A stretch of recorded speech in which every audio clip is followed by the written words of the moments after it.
سر میرا سوال یہ ہے کہ جس طرح کی پڑھائی ہماری کی جاتی ہے، شروع سے کہا جاتا ہے کہ لاجیکل پڑھیں، لاجکس ہیں، یہ لبرلزم اٹ سیلف لاجک ہی ہے سر. زیادہ تر علماء کرام یا جو بھی ہمارے مسجدوں میں بیٹھے ہیں، یا شاید علماء نہیں ہے، یہ تو ہمیں جاننا چاہیے، مگر یہ ہمیشہ یہ کہتے ہیں کہ یہاں مصلیت ہے. یہ جو لفظ مصلیت ہے سر، اس نے ہماری جیسی جنریشن کو اسلام سے کافی دور کر دیا ہے. ہر چیز میں یہ مصلیت ہے، یہ مصلیت کا تقاضا ہے، مت بولو یہاں مصلیت وہ مصلیت. تو ایک الجھن سی ہوئی تھی کہ یار مصلیت کا بول کے روک دیا، اب بندہ کیا کرے؟ تھوڑی ڈیبیٹ کر لیں اس بارے میں. ٹھیک ہے. مصلیت ہوتی ہے کہ نہیں ہوتی؟ سر ہوتی ہے.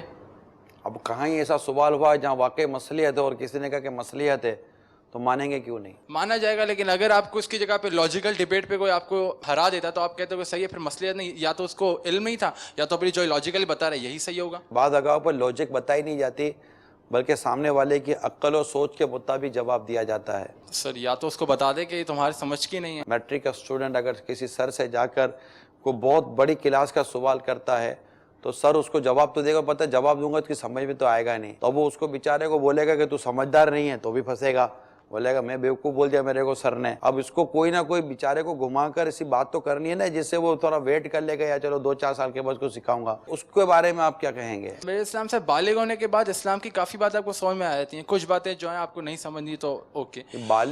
بندہ بالغ ہوتا کب ہے؟ 14 سال کی عمر کے بعد آپ بالغ ہونا شروع ہو جاتے ہیں. 14 سال سے پہلے بالغ نہیں ہو سکتا.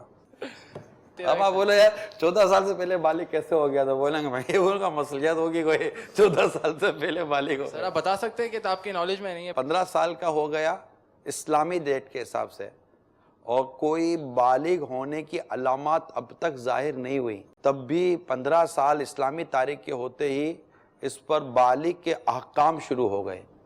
ٹھیک ہے، لیکن کیا ہر بالغ شخص اتنا سمجھدار ہو جائے گا کہ وہ مصلیت سمجھے گا؟ کہ ہمارے تو 18 سال کی عمر کے بعد آپ کا لائسنس دیتے ہیں موٹر سائیکل کا، کیا مصلیت ہے؟ سر اگر وہ سمجھے گا نہیں تو پھر وہ عمل کیسے یعنی کرے گا؟ اب میں بالغ ہو گیا، مجھے موٹر سائیکل کا لائسنس تو دے دو.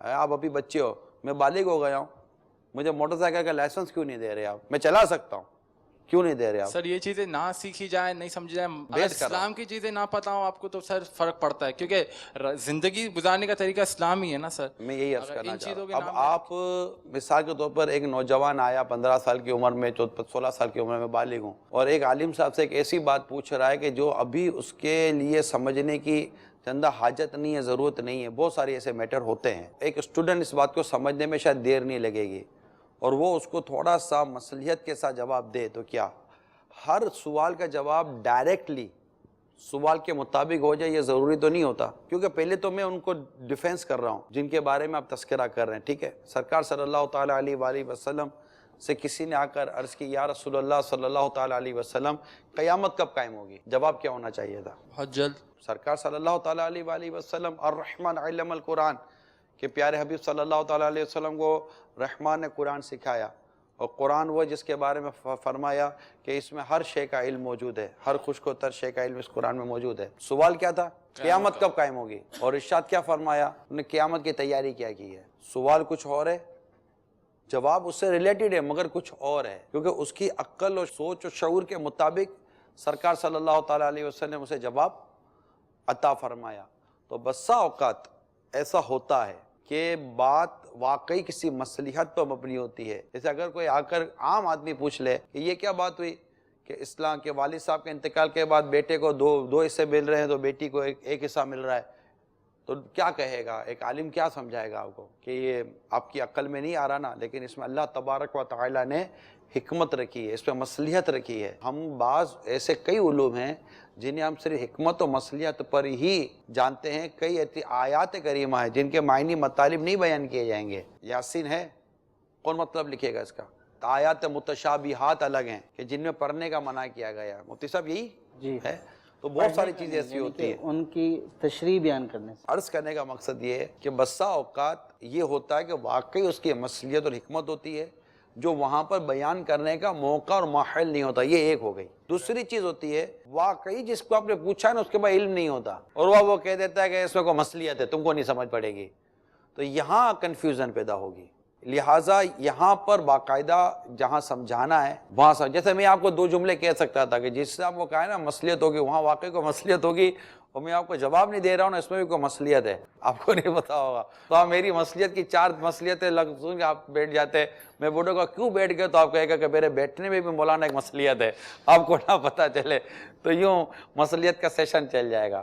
گھر میں بھی ہوتی ہیں، والد صاحب سے جب بیٹا کسی کوشچن میں یا کسی بات الجھتا ہے تو بعض اوقات والد صاحب بھی کہہ دیتے ہیں بیٹا ابھی آپ کو سمجھ نہیں آئے گی، اس میں ایک مصلیت تھی، میں آپ کو یقین دلاؤں واقعی بات چیزوں میں مصلیت ہوتی ہے، اور اس وقت ہم کوالیفائی نہیں کر رہے ہوتے کہ وہ مصلیت ہمارے سامنے ڈکلیئر کی جائے، کیونکہ اس میں بھی ہم الجھ سکتے ہیں، یار یہ کیا مصلیت ہوئی، تو یہی مصلیت تھی کہ اس وقت چونکہ آپ کو مصلیت سمجھ میں نہیں آئے گی اس لیے وہ بات لاجیکل بتائی بھی نہیں جاتی، مگر یہ ہر جگہ پر نہیں ہے، یہ میں عرض کرتا ہوں، بعض جگہوں پر بتانے کی حاجت ہوتی ہے لیکن سامنے والے کو نالج نہیں ہوتی اور وہ اپنی نالج کو اس جملے کے پردے میں ڈال دیتا ہے کہ اب آپ کو سمجھنی پڑے گی، اس سے مصلیت ہے، تو یہ درست نہیں ہے، جب اس کو سمجھ پڑ سکتی ہے اس کو بات کی جا سکتی ہے، اور اگر آپ کو معلوم نہیں ہے تو آپ کہہ دیجئے کہ آئی ایم سوری کہ میں اس معاملے میں جانتا نہیں ہوں، آپ کسی زیادہ علم والے سے پوچھ لیجئے، تو یہ کہنے میں حرج نہیں ہونا چاہیے۔ وہ باتیں جس سے لوگ فتنے میں پڑھ سکتے ہیں، ہمارے علماء نے ان کو کتابوں میں پڑھا ہے، میں بہت اب کھل کر بات کر رہا ہوں، ٹھیک ہے، اب آپ کے سوال کی طرف میں مزید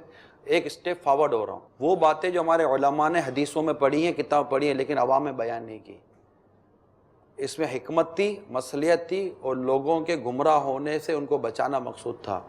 جب وہ باتیں ان کمزور لوگوں نے پڑھی جو صرف روایتوں کے پڑھتے رہے، متن پڑھتے رہے، اور ان کی حکمت اور مصلحت نہ سمجھتے رہے کہ کون سی بات قوم تک پہنچانی ہے، کون سی بات ابھی قوم تک نہیں پہنچانی، انہوں نے وہ ساری باتیں کھول کر میڈیا پر آئے نا، میڈیا پہ بیان کی، لیکن اب ایک ایسی بات آ کر میڈیا پر یا سوشل میڈیا پر ٹی وی بیان کر دینا جو عورت سنے تو فتنے میں پڑ جائے، مرد سنے تو فتنے میں پڑ جائے، بچہ سنے تو فتنے میں پڑ جائے، اب وہ کمزور لوگ، میں کمزور لوگ ہی کہوں گا، وہ جو ہیں جنہوں نے بیان کیا ان کو بولو کہ عربی کتابیں لیں مکتبوں سے اور اس کو پڑھیں تو ان کے پسینے چھوٹ پڑیں گے، اب چونکہ ان کے ترجمے ہو گئے، اب کوئی بولے کہ میں فلاں کتاب کو فالو کرتا ہوں، میں کہتا ہوں فلاں کتاب کو تم فالو نہیں کرتے ہو، تم اس کے مترجم کو فالو کرتے ہو، کیونکہ کتاب تو اس کے 4 ترجمے ہوئے تھے، تم نے فلاں کا ترجمہ کیوں اٹھایا؟ کیونکہ تم اس فرد کو فالو کر رہے ہو۔ خیر بیوقوف بناتے ہیں کہ ہم تو فلاں چیز کو فالو کرتے ہیں، تم فلاں چیز کو فالو نہیں کرتے، تم اس فلاں چیز کے ترجمہ کرنے والے کو فالو کرتے ہو،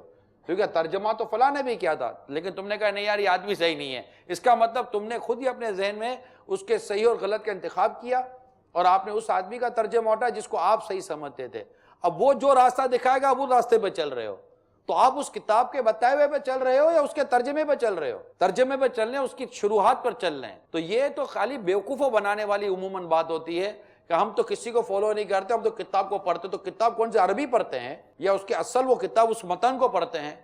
ان کو وہ متن روایت پڑھنے نہیں آئیں گے، ان کی صرف اور نحو اور ان کی لاجک، ان کی گرامر ان کی سمجھ میں نہیں آئے گی۔ اب انہوں نے جو ترجمہ اٹھایا، ہم نے بھی الحمدللہ کئی حدیثیں پڑھی ہیں، لیکن ہم نے علماء سے باقاعدہ اس معاملے میں پوچھا ہے۔ اب یہ بات ایک دانش اور ایک حکمت رکھنے والا شخص تو سمجھ رہا ہے کہ یہ بات نہیں بیان کرنی چاہیے، آپ اپنے بچے کو ہر بات تو بیان نہیں نہ کر دیتے، یا آپ کے والد صاحبوں کو ہر بات تو بیان نہیں نہ کر دیتے۔ دعوت اسلام اتنا بڑا سوشل میڈیا چلا ہی رہی ہے نا، فیس بک بھی چلاتے ہیں، واٹس ایپ بھی چلاتے ہیں، اتنی بڑی ویب سائٹ ہماری چل رہی ہوتی ہے، اتنا بڑا میڈیا چل رہا ہے، دعوت اسلامی کا مدنی چینل، یہ سب کچھ چل ہی رہا ہے، لیکن الحمدللہ ہمارے پاس ایک افتاء کا اتنا بڑا بیریئر ہے، اتنا بڑا فلٹر لگا ہوا ہمارے پاس۔ تو یہ بات آپ کو جو میں عرض کرنا چاہ رہا ہوں، یہ بہت سارے آپ کے سوالات کے جوابات کو میں نے اس طرح مطلب بیان کیا کہ لوگوں نے محض کتابیں اور ترجمے پڑھ کر وہ باتیں جو اس وقت بیان نہیں کرنی چاہیے تھی وہ باتیں بیان کی ہیں، ان باتوں کی لاجک اور مصلیت جو شروحات میں لکھی گئی ہیں ان کو انہوں نے بیان نہیں کیا، انہوں نے اپنی طرف سے شرح بیان کر دی کہ دیکھو نبی پاک صلی اللہ علیہ وسلم نے یہ ارشاد فرمایا، اس کے پیچھے کیا عادی بات تھا، تو لوگوں نے پوری بات بیان نہیں کی ہے، اور جو بات بیان نہیں کرنی چاہیے تھی وہ پبلکلی آ کر بیان کی ہے۔ باپ بیٹے سمجھائے گا تو چھوٹا بیٹا بیٹھے یہ ضروری نہیں ہے، درست ہے؟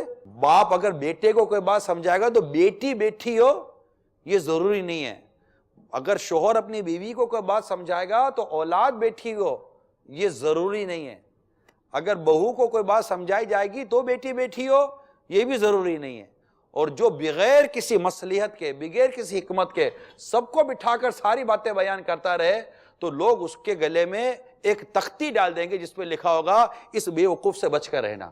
یہ بات اللہ کرے کہ آپ کی سمجھ میں آ جائے۔